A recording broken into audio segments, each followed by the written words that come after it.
Assalamualaikum warahmatullahi wabarakatuh.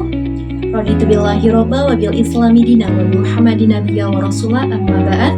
Yang terhormat Bunda Inang Rizkyla MPD, sebelumnya perkenalkan saya Della Apranita dari kelas 4A Program Studi Pendidikan Guru Sekolah Dasar Fakultas Keguruan dan Ilmu Pendidikan Universitas Muhammadiyah Mataram. Di sini saya akan menjelaskan tentang kurikulum, yang dimana yang pertama itu ada pengertian dari kurikulum tersebut, yang kedua ada konsep dari kurikulum, yang ketiga ada hakikat dari kurikulum, yang keempat ada fungsi dari kurikulum, dan yang kelima yaitu ada prinsip dari kurikulum tersebut. Di sini saya akan menjelaskan tentang pengertian dari kurikulum tersebut, yang dimana kurikulum dalam sistem pendidikan, istilah kurikulum diambil dari istilah kurir dan kurire yang berasal dari bahasa Yunani. Jadi diartikan bahwa kurir dan kurire itu sebagai seseorang pelajar yang akan menempuh jarak dari start sampai dengan finish. Selanjutnya saya akan menjelaskan yang kedua, yaitu konsep dari kurikulum itu sendiri. Konsep kurikulum menjadi sebuah serangkaian mata pelajaran yang harus dicapai oleh peserta didik untuk mencapai suatu ijazah, yaitu konsep yang paling tradisional dan yang paling lama. Setelah itu berkembang menjadi lebih luas bagi bahwa kurikulum bukan sekedar perangkat pelajaran, tapi seluruh aktivitas yang dilakukan oleh siswa dan dibimbing oleh sekolah, baik oleh guru dan tenaga pendidikan lainnya, yang bertujuan untuk meningkatkan kompetensi peserta didik yang memang di bawah bimbingan sekolah dan pengawasan dari sekolah tersebut. Selanjutnya, yang ketiga yaitu hakikat dari kurikulum. Dari perkembangan ilmu pengetahuan dan teknologi, kurikulum itu sebagai sebuah tujuan untuk mencapai finish kompetensinya yang akan dicapai kurikulum.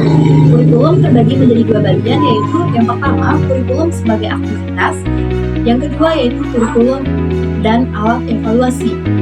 Penjelasan dari kurikulum sebagai aktivitas yaitu tentang pengalaman-pengalaman yang dilakukan oleh peserta didik di bawah arahan bimbingan guru di sekolah. Yang kedua, kurikulum alat evaluasi yaitu untuk mencapai sejarah, mana rangkaian atau tujuan yang disusun anak, kemudian dilihat dari efektivitasnya, dinilai apakah sesuai dengan yang sudah direncanakan atau ada hal yang perlu diperbaiki. Selanjutnya yang keempat yaitu fungsi dari kurikulum itu sendiri, yaitu bukan untuk peserta didik itu sendiri tetapi untuk guru pelajar, sekolah, pengalaman, pendidikan, dan masyarakat kurikulum. Kurikulum menjadi awan pendidikan dalam melaksanakan pembelajaran di sekolah, bukan hanya belajar tetapi bagaimana mengarahkan siswa memperoleh sejumlah kompetensinya. Ada kepribadian, keterampilan, sosial, dan akademik.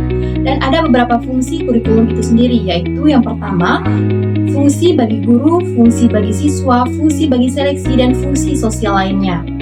Selanjutnya saya akan menjelaskan yang kelima, yaitu prinsip dari kurikulum itu sendiri. Kurikulum yaitu prinsipnya ingin menggali potensi-potensi siswa yang ada dalam dirinya. Bagaimana kurikulum ini bisa menyediakan dalam proses pendidikan mengenal adanya ekstrakurikuler, intrakurikuler, dan kokurikuler. Ini bisa mengembangkan bakat siswa dengan kemampuan yang dimilikinya, jadi sangat diaplikasikan yang di kurikulum sekarang. Apalagi ekstrakurikuler di tingkat sekolah sudah sangat luar biasa dan sudah bisa mengakomodasikan minat dan kemampuan siswa. Adapun peranan kurikulum tersebut yaitu fungsi konservatif, yang kedua yaitu fungsi kreatif, dan yang ketiga yaitu fungsi kritis. Mungkin itu saja yang dapat saya sampaikan penjelasan dari kurikulum tersebut, mulai dari pengertian kurikulum, konsep kurikulum, hakikat kurikulum, dan fungsi kurikulum, dan yang terakhir yaitu prinsip dari kurikulum tersebut. Billahi fisabilil haq, fastabiqul khairat. Wassalamualaikum warahmatullahi wabarakatuh.